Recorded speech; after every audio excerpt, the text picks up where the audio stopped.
Азнакайда укытучылар династиясе тавыш бирде. Сәлифовлар укытучылар династиясе вәкилләре бүген илебезнең президенты өчен тавыш бирделәр. Я учитель Азнакаевской средней школы номер 7 города Азнакаева. Вот. Тут моя семья, сестра, тоже учительница, племянник Руслан, тоже учитель, и жена тоже работник детского садика, тоже работает в детском садике в сфере образования. Вот мы сегодня всей семьей пришли на выборы, сделать свой правильный выбор, выразить свою гражданскую позицию. Все-таки от нас зависит будущее нашей страны. Будущее, как говорится, выбор дает будущее нашим детям, нашим внукам.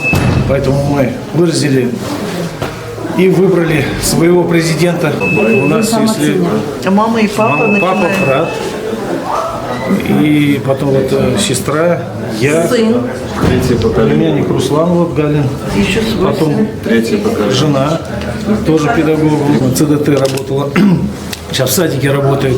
Далее у нас семья, это тоже идет династия учительская, это мой сын, который работал, кстати, в школе, сейчас переехал в город Казань, его супруга сноха Леся.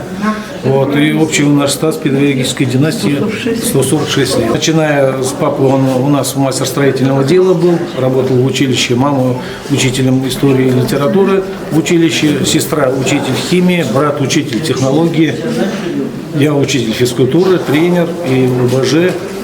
Племянник то же самое пошел по моим стопам, учитель физкультуры ОБЖ, а сейчас же переучился учитель технологии. Жена, супруга, воспитатель дома образования.